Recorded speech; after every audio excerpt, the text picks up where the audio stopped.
বিসমিল্লাহির রহমানির রাহিম। সম্মানিত শ্রোতামণ্ডলী, আসসালামু আলাইকুম। নাহমাদুহু সাল্লি আলা রাসূলিল কারীম। আজকে আমরা সূরা আরাফ নিয়ে কথা বলবো। আমি পবিত্র কোরআন শরীফের সূরা আরাফের তর্জমাগুলি, অনুবাদ এবং মূল বিষয়বস্তু তুলে ধরব। বিভিন্ন নির্ভরযোগ্য সূত্র থেকে সংগ্রহ করেছি। যতটুকু জানি ঠিক ততটুকুই বলবো, নিজে থেকে কোনো কথা বলবো না। খুব সহজে 10 মিনিটের মধ্যেই সূরা আরাফ সম্পর্কে আপনি ধারণা পাবেন।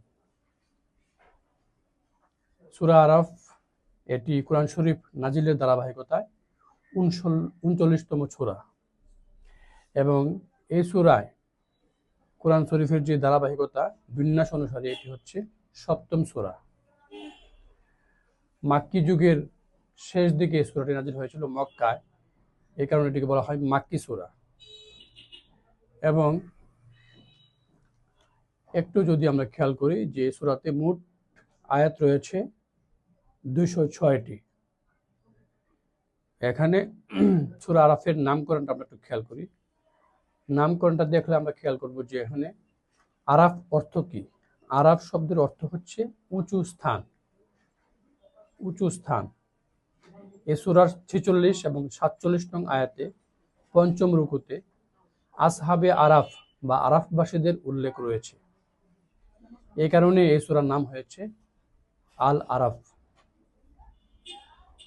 এই সূরা নাজিলের শান ও নজুল কি? এটি নাজিল হয়েছিল আপনার মক্কাবাসীদেরকে বোঝাতে বোঝাতে দীর্ঘকাল অতিবাহিত হয়ে গিয়েছিল, কিন্তু তাদের স্থূল শ্রবণ এবং অনুধাবন শক্তি, হঠকারিতা, গোয়ার্তুমি, একগুঁয়ে মনোভাব চূড়ান্ত পর্যায়ে পৌঁছে গিয়েছিল।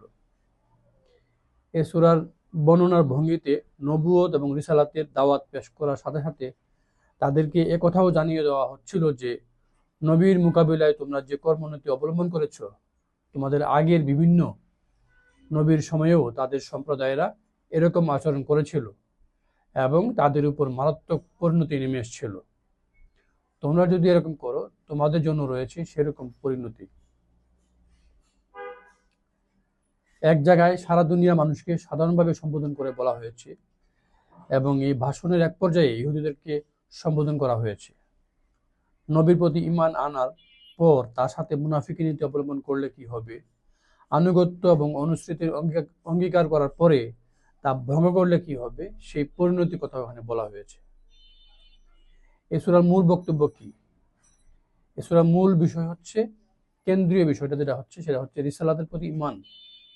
রিসালাতের প্রতি ঈমান আনা, আল্লাহর উপর পূর্ণ আস্থা রাখা এবং হযরত মুহাম্মদ সাল্লাল্লাহু আলাইহি ওয়াসাল্লাম আল্লাহর প্রেরিত পুরুষ, সর্বশেষ রাসূল, সেই বিশ্বাসটা আনা। এই সূরাতেই আদম হাওয়া সৃষ্টির কথা পুনরায় বলা হয়েছে। ইবলিসকে বলা হয়েছে আদমকে সেজদা করতে, কিন্তু ইবলিস তা করে নাই। ফলে অভিশপ্ত হিসাবে নিক্ষিপ্ত হয়েছে আদম হাওয়াকে নিকৃষ্ট ফল না খাওয়ার নির্দেশ অমান্য করা, এবং ফলশ্রুতিতে পৃথিবীতে আগমনের ঘটনাও এই সূরায় আবার পুনরায় বর্ণিত হয়েছে। নূহ সাল্লাল্লাহু আলাইহি সাল্লামকে তার সম্প্রদায়ের কাছে পাঠানো হয়েছিল। তাদের অনেকে নূহের কথা বিশ্বাস করে নাই। আদ সম্প্রদায়ের কাছে পাঠিয়েছিল হুদকে, তারা বিশ্বাস করে নাই। সামুদ সম্প্রদায়ের কাছে পাঠিয়েছিল সালেহ আলাইহিস সালামকে, তারা অনেকেই তা বিশ্বাস করে নাই। লূত আলাইহিস সালামকে প্রেরণ করেছিল তার সম্প্রদায়ের কাছে, তারা তা বিশ্বাস করে নাই। মাদিয়ান সম্প্রদায়ের প্রতি শুয়েব আলাইহিস সালামকে প্রেরণ করা হয়েছিল, তারাও অনেকে বিশ্বাস করে নাই। আল্লাহ পাক কাউকে বৃষ্টি দিয়ে, কাউকে বন্যা দিয়ে, কাউকে ভূমিকম্প বা ধ্বংস দিয়ে ধ্বংস করেছেন, আর যারা বিশ্বাসী তাদেরকে দিয়েছেন সুরক্ষা। ফেরাউন এবং মুসার ঘটনা বর্ণনা করা হয়েছে এই সূরায়। অন্যান্য নবীদের জীবনী এবং উম্মাদের বাস্তব অবস্থা বর্ণনা করতে, রিসালাতের দাওয়াত দিতে এই সূরা আসলে নাজিল হয়েছে। এবং এখানে আল্লাহর প্রতি ঈমান আনা এবং তার রাসূলের প্রতি বিশ্বাস আনার জন্য বারংবার বলা হয়েছে, এবং না আনলে, ঈমান না আনলে কি পরিণতি হবে সেটাও এই সূরায় বলা হয়েছে। এই সূরায় আরেকটি বিষয় আসছে যে কিয়ামতের দিন জান্নাত ও জাহান্নামের মাঝখানে একটি প্রাচীর থাকবে, যার উপর থাকবে আরাফের লোকেরা, যাদের সওয়াব এবং গুনাহ সমান সমান হবে। তারা উভয়ে উভয় দলের লোকদেরকে চিনবে এবং শেষ পর্যন্ত আল্লাহর অনুগ্রহে তারা জান্নাতে প্রবেশ করবে। এই দৃশ্য মানুষকে ন্যায় অন্যায়ের যে ভারসাম্য, আল্লাহর যে ন্যায় বিচার, সেটাকে স্মরণ করে দিবে। আমরা যদি এই সূরার কিছু আয়াত দেখি তাহলে খেয়াল করব, 155 নম্বর আয়াতে বলা হয়েছে, তুমি যাকে ইচ্ছা এতে পথভ্রষ্ট করবে এবং যাকে ইচ্ছা সরল পথে রাখবে। তুমি যে আমাদের রক্ষক, সুতরাং আমাদেরকে ক্ষমা করে দাও এবং আমাদের উপর করুণা করো। তাছাড়া তুমি তো সর্বাধিক ক্ষমাকারী। এটি একটি প্রার্থনা। আর সেদিন যথার্থই ওজন হবে, অতঃপর যাদের পাল্লা ভারী হবে তারাই সফলকাম হবে, আর যাদের পাল্লা হালকা হবে তারাই এমন হবে যারা নিজেদের ক্ষতি করেছিল, কেননা তারা আমার আয়াতসমূহকে অস্বীকার করত। আমি তোমাদেরকে পৃথিবীতে পাঠাই দিয়েছি এবং তোমাদের জীবিকা নির্দিষ্ট করে দিয়েছি, তোমরা অল্পতেই কৃতজ্ঞতা স্বীকার করো। 31 নম্বর আয়াতে বলা হয়েছে, হে বনি আদম, তোমরা প্রত্যেকে নামাজের সময় সাজসজ্জা পরিধান করে নাও, খাও, পান করো এবং অপব্যয় করো না, তিনি অপব্যয়ীদেরকে পছন্দ করেন না। এই সূরার 51 এবং 52 আয়াতে বলা হয়েছে, তারা স্বীয় ধর্মকে তামাশা ও খেলা বানিয়ে ফেলেছিল এবং পার্থিব জীবনে ধোঁকায় পড়েছিল। অতএব আমি আজকে তাদেরকে ভুলে যাব, যেমন তারা সেদিন ভুলে গিয়েছিল, যেমন তারা আয়াতসমূহকে অবিশ্বাস করেছিল। আমি তাদের কাছে গ্রন্থ পৌঁছিয়েছি, যা আমি স্বীয় জ্ঞানে বিস্তারিত বর্ণনা করেছি, যা পথ প্রদর্শক এবং মুমিনদের জন্য রহমত ছিল। তারা তা বিশ্বাস করে নাই। 99 আয়াতে বলা হয়েছে, তারা কি আল্লাহ পাকড়াওয়ের ব্যাপারে নিশ্চিত হয়ে গেছে? বস্তুত আল্লাহর পাকড়াও থেকে তারাই নিশ্চিন্ত হতে পারে যাদের ধ্বংস ঘনিয়ে আসে, যার পরিণাম খুবই খারাপ এবং খুবই কাছে, তারাই আল্লাহর প্রতি অবিশ্বাস প্রকাশ করে। 168 আয়াতে বলা হয়েছে, আর আমি তাদেরকে বিভক্ত করে দিয়েছি দেশময় বিভিন্ন শ্রেণীতে, তাদের মধ্যে কিছু রয়েছে ভালো আর কিছু রয়েছে অন্যরকম।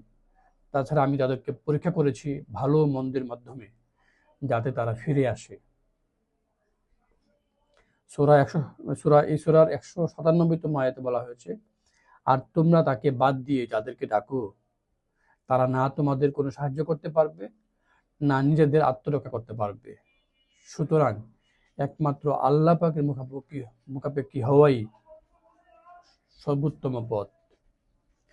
তো মূলত বলা যায় যে এই সূরাতে বিভিন্ন নবীদের ঘটনা বর্ণনা করা হয়েছে এবং নবীদের সঙ্গে তাদের যে সম্প্রদায়, তারা কি ধরনের আচরণ করেছে, অবিশ্বাস করেছে, পুনরায় বিশ্বাস ভঙ্গ করেছে, তাদের যে পরিণতি হয়েছিল, ধ্বংস এসেছিল, কেউ ভূমিকম্পের মাধ্যমে, কেউ বৃষ্টির মাধ্যমে, কেউ বন্যার মাধ্যমে, কেউ জলাশয়ে ডুবে গিয়েছিল।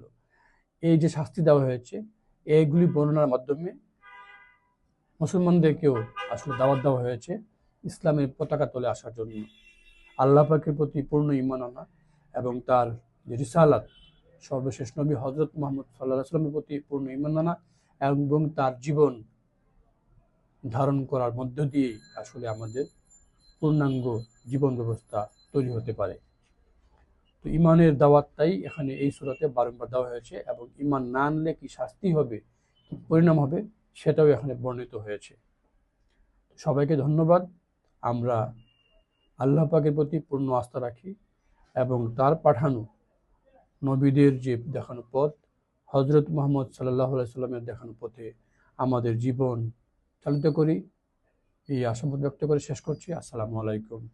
পরবর্তী ভিডিও দেখার জন্য সাবস্ক্রাইব ক্লিক করে রাখুন। আল্লাহ হাফেজ।